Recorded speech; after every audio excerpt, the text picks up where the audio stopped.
Orient bell tiles studio से आप देख रहे हैं एबीपी न्यूज। नमस्कार, मैं हूं प्रतिमा मिश्रा। दिन की हर बड़ी खबर के साथ आइए शुरू करते हैं भारत की बात। शुरुआत उन खबरों से जिन पर विस्तार से करेंगे चर्चा। पहलगाम अटैक के बाद सरकार से लेकर सैन्य मोर्चे तक हलचल बढ़ी हुई है। क्या पाकिस्तान के खिलाफ बड़े बदले की तैयारी हो रही है, हम दिखाएंगे। भारत ने पाकिस्तान के साथ सिंधु समझौते को स्थगित कर दिया है। क्या पाकिस्तान बूंद बूंद को तरसने वाला है? इसका असर इस्लामाबाद पर क्या होने वाला है, ये खबर भी आपके सामने होगी। आज हम आपको कश्मीरियत की 5 कहानियां दिखाएंगे। आतंक के धर्म वाली बहस के बीच उस आदिल और सज्जाद की बात करेंगे जो हमले के पीड़ितों के लिए किसी देवदूत से कम नहीं थे और जिन्होंने अपनी आंखों से दहशतगर्दों को बेगुनाहों का खून बहाते देखा। उन्हीं पर रात 8:30 बजे होगी हमारी स्पेशल रिपोर्ट, आतंक की आंखों देखी।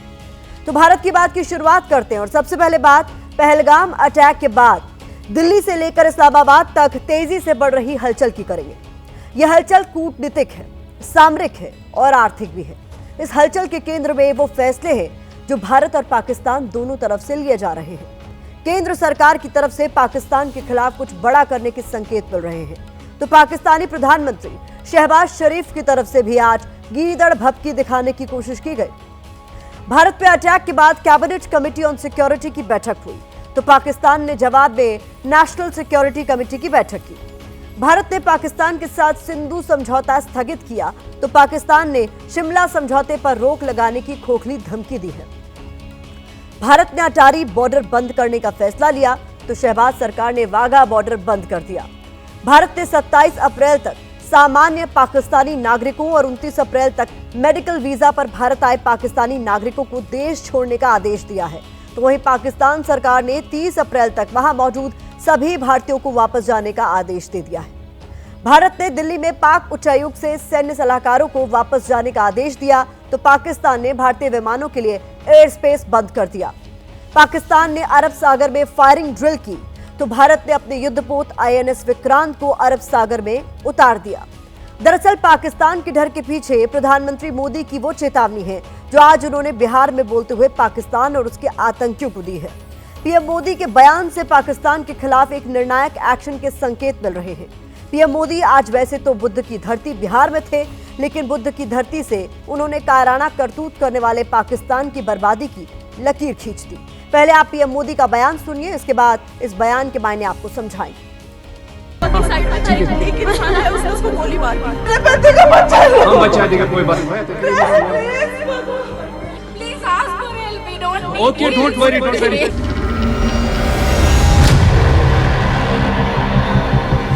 जम्मू कश्मीर के पहलगाम में आतंकियों ने मासूम देशवासियों को जिस बेरहमी से मारा है, उससे कोटि कोटि देशवासी दुखी हैं। मेरी बहू से कहा कि मोदी को बता देना, मैं तुझे नहीं मार रहा हूँ। सरकार को ऐसी कार्रवाई करनी चाहिए कि वो 7 पुस्तों तक भूल जाए किसी को मारना। जिन्होंने ये हमला किया है, उन आतंकियों को और इस हमले की साजिश रचने वालों को उनकी कल्पना से भी बड़ी सजा मिलेगी। क्या हुआ है ऐसा बोलने के लिए गए तो उनको डायरेक्ट इधर शूट किया। अब आतंकियों की बची खुची जमीन को भी मिट्टी में मिलाने का समय आ गया है। 2 महीने शादी को हुए थे, अभी तक हम लोग उस सदमे से उबर ही नहीं पा रहे। यकीन ही नहीं हो रहा कि हम लोग के साथ इतना बड़ा हादसा हो गया।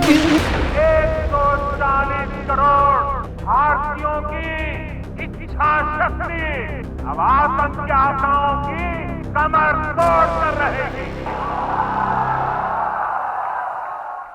इसी बीच एक बड़ी खबर आ रही है। भारत की कार्रवाई के डर से पाकिस्तान खौफ में है। पाकिस्तान की नेशनल सिक्योरिटी कमेटी में भारत के एक्शन का डर दिखा। सूत्रों के मुताबिक बैठक में फैसला हुआ कि पाकिस्तान LOC पर सेना तैनात करेगा, फाइटर जेट स्क्वाड्रन भी सीमा पर तैनात करेगा। इसके अलावा बैठक में गोला बारूद के स्टॉक पर भी चर्चा हुई है। तो पीएम मोदी की चेतावनी से पाकिस्तान खौफ में है। अब पीएम मोदी की चेतावनी के मायने क्या है वो आपको बताते हैं। पीएम मोदी ने कहा है कि जिन्होंने ये हमला किया है, उन आतंकियों को और इस हमले की साजिश रचने वालों को उनकी कल्पना से भी बड़ी सजा मिलेगी, सजा मिलकर रहेगी। यानी सिर्फ सैलानियों पर गोली चलाने वाले आतंकी ही नहीं मारे जाएंगे, बल्कि सैफुल्लाह और हाफिज सईद जैसे आतंक के सौदागरों के खिलाफ भी इस बार बड़ा एक्शन हो सकता है। पीएम मोदी ने कहा कि अब आतंकियों की बची खुची जमीन को भी मिट्टी में मिलाने का समय आ गया है। माना जा रहा है कि पीओके में आतंकी कैंपों पर बड़ा एक्शन हो सकता है, क्योंकि पाकिस्तान लगातार पीओके से भारत में आतंकी गतिविधियों को अंजाम देता रहा है। पीएम मोदी ने कहा कि 140 करोड़ भारतीयों की इच्छा शक्ति अब आतंक के आकाओं की कमर तोड़कर रहेगी। मतलब ये कि आने वाले समय में भारत सरकार की तरफ से कुछ और ऐसे कड़े कदम उठाए जाएंगे जो पाकिस्तान में बैठे दहशतगर्दों का नामो निशान मिटा देंगे। इस बीच पाकिस्तान से बेगुनाहों के खून बहाने का बदला शुरू हो चुका है। सीसीएस की मीटिंग में भारत सरकार ने आतंकिस्तान के खिलाफ जो कदम उठाए हैं, अब आपके लिए उनका विश्लेषण आसान भाषा में करना भी जरूरी है। तो पहले बात पाकिस्तान के खिलाफ सिंधु स्ट्राइक की करते हैं, क्योंकि कल से इसकी ही सबसे ज्यादा चर्चा हो रही है। पाकिस्तान पर वाटर स्ट्राइक, प्यासा मरेगा पाकिस्तान, बूंद बूंद तरसेगा पाकिस्तान, ऐसे शब्दों की गूंज सुनाई दे रही है। लेकिन वाकई में इस फैसले का पाकिस्तान की सेहत पर क्या असर होने वाला है? पाकिस्तान क्यों कह रहा है कि भारत की तरफ से सिंधु का पानी रोकना युद्ध जैसा माना जाएगा? ये तथ्यों के साथ हम आपको बताने वाले हैं। नदियों को लेकर भारत पाकिस्तान के बीच करीब एक दशक तक वार्ताएं चली, तब जाकर 19 सितंबर 1960 को सिंधु जल समझौते पर हस्ताक्षर हुए। तत्कालीन प्रधानमंत्री जवाहरलाल नेहरू समझौते पर हस्ताक्षर के लिए कराची गए। संधि के मुताबिक सतलुज, रावी, ब्यास को पूर्वी नदियां बताते हुए इनका पानी भारत के लिए तय किया गया, जबकि सिंधु, झेलम और चिनाब को पश्चिमी नदियां बताते हुए इनका पानी पाकिस्तान के लिए तय किया गया। इसके मुताबिक भारत पूर्वी नदियों के पानी का कुछ अपवादों को छोड़कर बेरोक टोक इस्तेमाल कर सकता है। वहीं पश्चिमी नदियों के पानी का इस्तेमाल करने के कुछ सीमित अधिकार भारत को दिए गए, जैसे बिजली बनाना, कृषि के लिए सीमित मात्रा में इसका इस्तेमाल करना।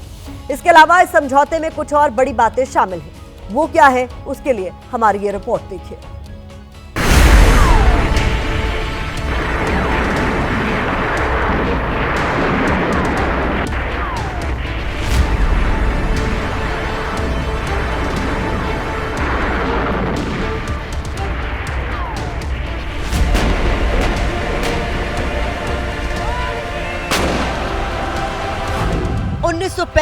उन्नीस 1971 और 1999 समझौता होने के बाद से अब तक भारत पाकिस्तान के बीच 3 जंग हो चुकी है। इसके अलावा पुलवामा, पठानकोट और मुंबई पर आतंकी हमले की घटनाएं हो चुकी हैं। हर बार इस समझौते को रद्द करने की मांग उठी, लेकिन किसी भी सरकार ने मानवीय पहलू का ध्यान रखते हुए एक्शन नहीं लिया।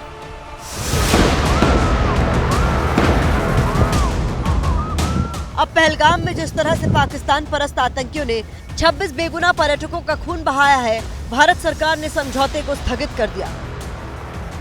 इस संधि में दोनों देशों के बीच समझौते से लेकर बातचीत करने और साइट की मुआयना करने का प्रावधान था। इस संधि में सिंधु आयोग भी स्थापित किया गया। इस आयोग के तहत दोनों देशों के कमिश्नरों के मिलने का प्रस्ताव था। संधि में दोनों कमिश्नरों के बीच किसी भी विवादित मुद्दे पर बातचीत का प्रावधान है। इसमें यह भी था कि जब कोई एक देश किसी परियोजना पर काम करता है और दूसरे को उस पर कोई आपत्ति है, तो पहला देश उसका जवाब देगा। इसके लिए दोनों पक्षों की बैठकें होगी। सिंधु समझौते के तहत बैठकों में भी अगर कोई हल नहीं निकल पाया, तो दोनों देशों की सरकारों को इसे मिलकर सुलझाना होगा। साथ ही ऐसे किसी भी विवादित मुद्दे पर तटस्थ विशेषज्ञ की मदद लेने या कोर्ट ऑफ आर्बिट्रेशन में जाने का प्रावधान भी रखा गया है। अब भारत ने समझौते को स्थगित कर दिया है।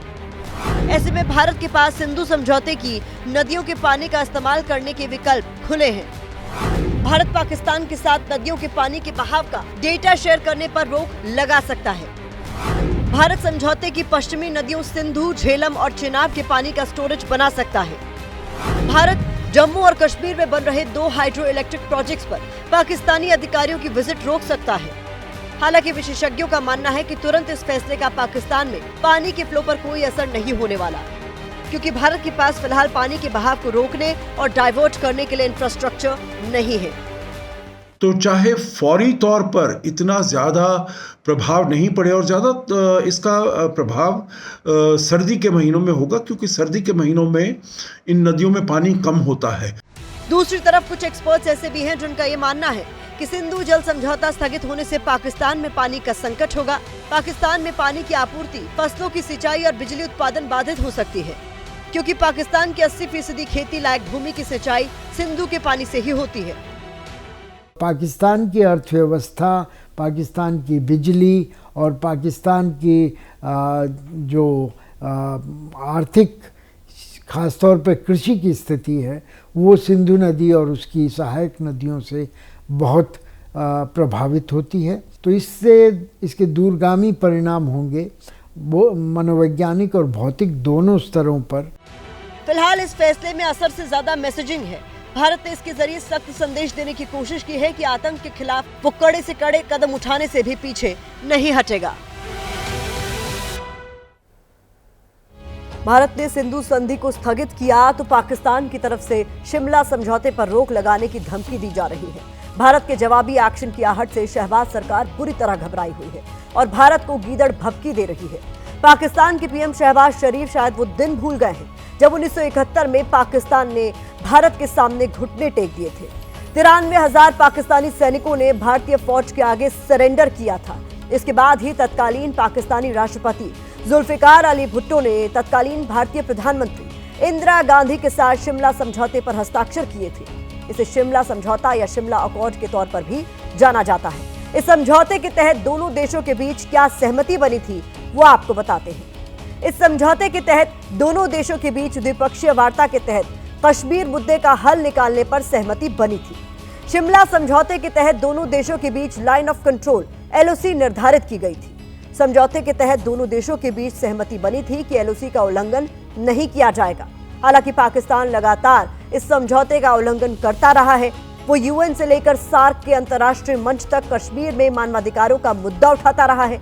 दूसरी तरफ LOC को भी बदलने की साजिश रचता रहा है। ऐसे में पाकिस्तान के समझौता रोकने की धमकी के मायने क्या है, एक्सपर्ट से समझिए। क्वासबाजी और गीदड़ भभकी है। पहला ट्रांचे तो आपको मिल चुका है कि आपका इंडस का पानी बंद वाला है। हमारी आर्मी, हमारी नेवी, हमारी एयरफोर्स तीनों हाई अलर्ट पे हैं। तीनों को आदेश दे दिए गए हैं विकल्प तैयार करने के और एक्शन लेने के। और इस बीच एक बड़ी खबर आ रही है। पाकिस्तान की तैयारियों को लेकर भारत का जवाब। वायुसेना के सेंट्रल कमांड ने युद्धाभ्यास किया है। अभ्यास में मिराज, सुखोई फाइटर जेट शामिल है। फाइटर जेट राफेल भी अभ्यास में शामिल है। पाकिस्तान ने अपने फाइटर जेट भारतीय सीमा पर तैनात किए हैं। कूटनीति के बाद बात उस नीति की करेंगे जो इंसानियत का सबसे बड़ा धर्म समझती है। यह खबर इंसानियत के उन फरिश्तों की है जिन्होंने हमले के वक्त बैसरन घाटी में फंसे टूरिस्ट की जान बचाने के लिए अपनी जान को भी दांव पर लगा दिया था। इन चेहरों को आपने न टीवी चैनल की हेडलाइंस में देखा होगा, न अखबारों में इनकी फोटो देखी होगी। आज हम भारत की बात में आपको इन रियल हीरोज से मिलवाएंगे, उनकी कहानी सुनाएंगे जिन्होंने धर्म से ऊपर उठकर इंसानियत और कश्मीरियत को जिंदा रखा है।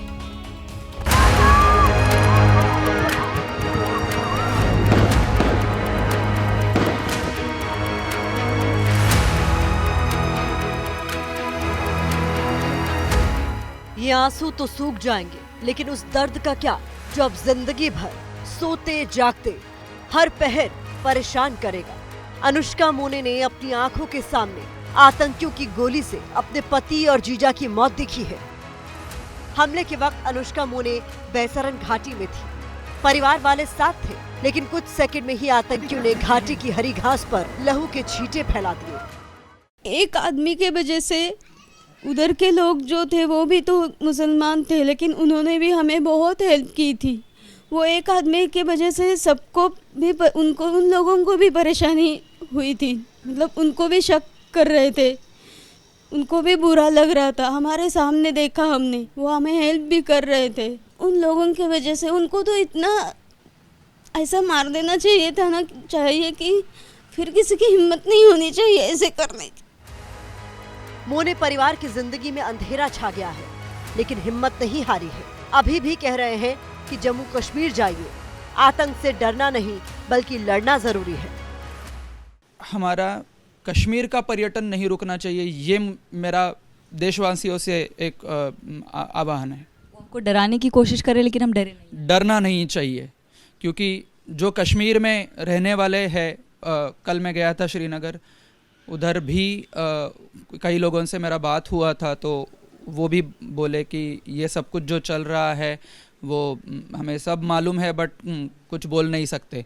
बट हम लोगों को डर के मारे पर्यटन नहीं रोकना चाहिए, और ये पर्यटन रोकने के वजह से ही कई जो छोटे बच्चे हैं, जो यंग एज है, वो दहशतवादी बन सकते हैं। ये सब लोगों ने ध्यान देना चाहिए। ऐसे एक नहीं कई चेहरे हैं जो दुनिया को नहीं दिखे, लेकिन एबीपी न्यूज ने उन चेहरों को ढूंढा जो मददगार भी बने और फरिश्ता भी। ऐसा ही एक देवदूत है सज्जाद अहमद भट्ट। इस नाम को आप नहीं जानते हो। सज्जाद को आपने हमले वाले दिन से पहले नहीं देखा होगा। सज्जाद पहलगाम में ही शॉल बेचते हैं। ये वही देवदूत हैं जिसने धर्म से आगे इंसानियत को रखा। गोली लगने से घायल हुए लोगों को अपनी पीठ पर बैठाकर बैसरन घाटी से बाहर निकाला था। जैसे हम वहाँ पे पहुँचे तो वहाँ पे लोग चिल्ला रहे हैं, जो टूरिस्ट वहाँ पे हेल्प के लिए हमको मदद कर। जब जो ही हम वहाँ पे पहुँचे हमने उनको दिलासा दिया कि आपको घबराने की ज़रूरत नहीं है, हम आए, आपको कोई ज़रूरत नहीं। और जैसे हमने वहाँ पे इंजर्ड देखा, हमने उनको पहले ही मतलब घोड़े पे बिठा के उनको कहीं को घोड़े पे बिठा के हॉस्पिटल में पहुँचा, मतलब हॉस्पिटल के लिए रवाना किया है, और कहीं को अपने कहीं को कंधे पे उठा के हॉस्पिटल के लिए रवाना गए हैं हम। और बहुत सारे मतलब मैं भी नहीं हूँ, बहुत सारे लोग हैं मेरे अलावा जिन्होंने वहाँ पे कंधे पे लोगों को अलग अलग मतलब रास्ते से हॉस्पिटल के लिए पहुँचाया है सर। जिन लोगों को गोली लगी थी, जो चल नहीं सकते थे, उनकी आंखों में आंसू देखकर सज्जाद की भी आंखें छलकी थी, लेकिन सज्जाद ने अपने आप को संभाला और कई लोगों की जान बचा ली। वो जब उनको घोड़े पे बिठाया है तो उनकी माँ ने बोला हम नहीं चल पाएंगे, तो उसको दो घोड़े वाले भाई ने कंधे पे उठाया है, उनकी माँ को भी कंधे पे उठाया, उसके बेटे को हमने भी कंधे पे उठा के सीधा मतलब हॉस्पिटल के लिए रवाना हम किसी ने जान बचाई, किसी ने जान बचाने के लिए जान दे दी, किसी ने जाति धर्म से ऊपर उठकर दूसरों को नई जिंदगी दी। सलाम है ऐसे लोगों को जिन्होंने बहुत से लोगों की सांसों की डोर टूटने से बचा ली। घाटी के ये देवदूत लोगों को नई जिंदगी ही नहीं दे रहे थे, बल्कि धर्म को भूलकर लोगों की मदद भी कर रहे थे। ऐसे ही दो चेहरे और हैं, आदिल मलिक और आदिल शाह। पर्यटकों की जान बचाने के लिए आदिल शाह आतंकियों से भिड़ गए थे। आतंकियों ने आदिल शाह को गोली मार दी। आदिल अब इस दुनिया में नहीं है, लेकिन उनकी वजह से आज कई जिंदगियां इस दुनिया को देख पा रही हैं।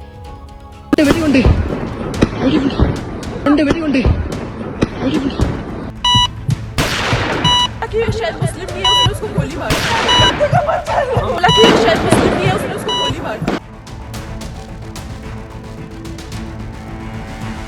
पहलगाम में हुए कायराना हमले की टीस अब जिंदगी भर सताएगी। ये दर्द रह रहकर उन लोगों को परेशान करेगा जो हमले के वक्त बैसरन घाटी में मौजूद थे। आतंकियों ने 26 लोगों की जान ले ली, लेकिन जो बच गए उनकी आंखों के सामने अब भी हमले की तस्वीरें ताजा हैं। डर लग रहा है बहुत कि घर वापस सुरक्षित जाएंगे या नहीं, ऐसा डर लग रहा है। घूमने के लिए निकले, लेकिन वापस जिंदा वापस जाएंगे कि नहीं, इसका डर लग रहा है। मैं बहुत डर चुकी हूँ अभी जो इंसिडेंट हुआ उससे। मुझे जल्द से जल्द घर जाना है, क्योंकि मेरा 6 साल का बेटा वेट कर रहा है घर पे। बात ही नहीं कर पाती मैं उससे। कोई संभालने वाला, या कैसे संभालती हैं फिर? मेरे हस्बैंड है, सास ससुर है मेरे, वो संभाल रहे हैं उसको। ये घर जाना चाहते हैं, अपनों से मिलना चाहते हैं, ताकि हमले के दर्द को भुलाया जा सके, लेकिन दर्द है कि खत्म होने का नाम नहीं ले रहा। ऐसे ही सैलानियों के लिए फरिश्ता बने हैं आदिल। सोपोर के रहने वाले आदिल मलिक पुणे के एनजीओ सरहद से जुड़े हैं। आदिल मलिक अब तक 100 ऐसे सैलानियों को कश्मीर से वापस भेज चुके हैं जो घर जाना चाहते हैं। 150 और लोगों को घर भेजने की कोशिश कर रहे हैं आदिल मलिक। 100 से 200 लोगों तक मैं पहुंच चुका हूं सुबह से, लेकिन हमारी संस्था ने एक नंबर्स जो हैं वो भी शेयर किए हुए हैं, और तकरीबन 10 से 15 लोग हमारे ग्राउंड जीरो पे काम कर रहे हैं अभी। तो तकरीबन 100 को हमने एवैक्यूएट कर लिया है, जो वह नेशनल हाईवे से जाना चाहते हैं घर के लिए। कश्मीर जाना जाता है हॉस्पिटल के लिए, सर मेहमान नवाजी के लिए। ये इस मेहमान नवाजी के ऊपर दबाएं। जो लोग ये घटना कर रहे हैं ऐसे, उनका कोई धर्म नहीं होता है, और कोई भी धर्म इस चीज़ का इजाज़त नहीं दे रहे हैं। हम इंसानियत को जिंदा रखते आदिल ने लोगों की मदद के लिए अपना घर तक दे दिया। आदिल मलिक की जिंदगी का अब बस एक ही मकसद है, फंसे हुए सभी लोगों को उनके घर की चौखट तक पहुंचाना। आदिल की ही तरह कश्मीरियत को जिंदा रखते ऐसे कई फरिश्ते हैं जो इस वक्त घाटी में लोगों की मदद कर रहे हैं, लेकिन एक आदिल ऐसा भी था जिसने लोगों की जान बचाने के लिए अपनी जान गंवा दी। आदिल शाह अनंतनाग के रहने वाले थे। जिस वक्त आतंकी अंधाधुंध गोलियां बरसा रहे थे, उस वक्त आदिल शाह ने आतंकियों से लोहा लिया था, लोगों की जान बचाने की पूरी कोशिश की थी। आदिल ने आतंकियों की बंदूक छीनने की कोशिश की थी, जिसके बाद आतंकियों ने आदिल को गोली मार दी थी। आदिल शाह के जाने से घर सूना हो गया, लेकिन पिता को बेटे पर गर्व है, जिसने लोगों की जान बचाने की पूरी कोशिश की। मैं बहुत फख्र है, नाज है। कुछ लोग वो भी हैं जो उसकी वजह से बच गए हैं, जिनकी जानें बच गई। उसने गन छीनी वहाँ से, जिसकी वजह से उसकी जान चली गई। जिस वक्त आतंकी धर्म पूछकर गोली मार रहे थे, उस वक्त आदिल मलिक और आदिल शाह ने धर्म को भूलकर इंसानियत को जिंदा रखा। और इस वक्त एक बड़ी खबर आ रही है। पहलगाम हमले पर सभी दलों की बैठक खत्म हो चुकी है। सभी दलों ने हमले की निंदा की है। कश्मीर में शांति रखना जरूरी है, राहुल गांधी की ओर से कहा गया है। सरकार की किसी कार्रवाई को हमारा समर्थन है, मल्लिकार्जुन खड़गे की तरफ से कहा गया। हमने सब लोगों ने मिलकर जो पहलगाम में इंसिडेंट हुआ है उसको सभी लोगों ने कंडेम किया। और दूसरी चीज हमने ये कहा कि कश्मीर में शांति रखने के लिए वो अच्छा प्रयास करें और वहाँ पर शांति रखना जरूरी है। ये बात उनके सामने हमने रखा और उन्होंने ये कहा कि सभी एक्शन ले रहे हैं।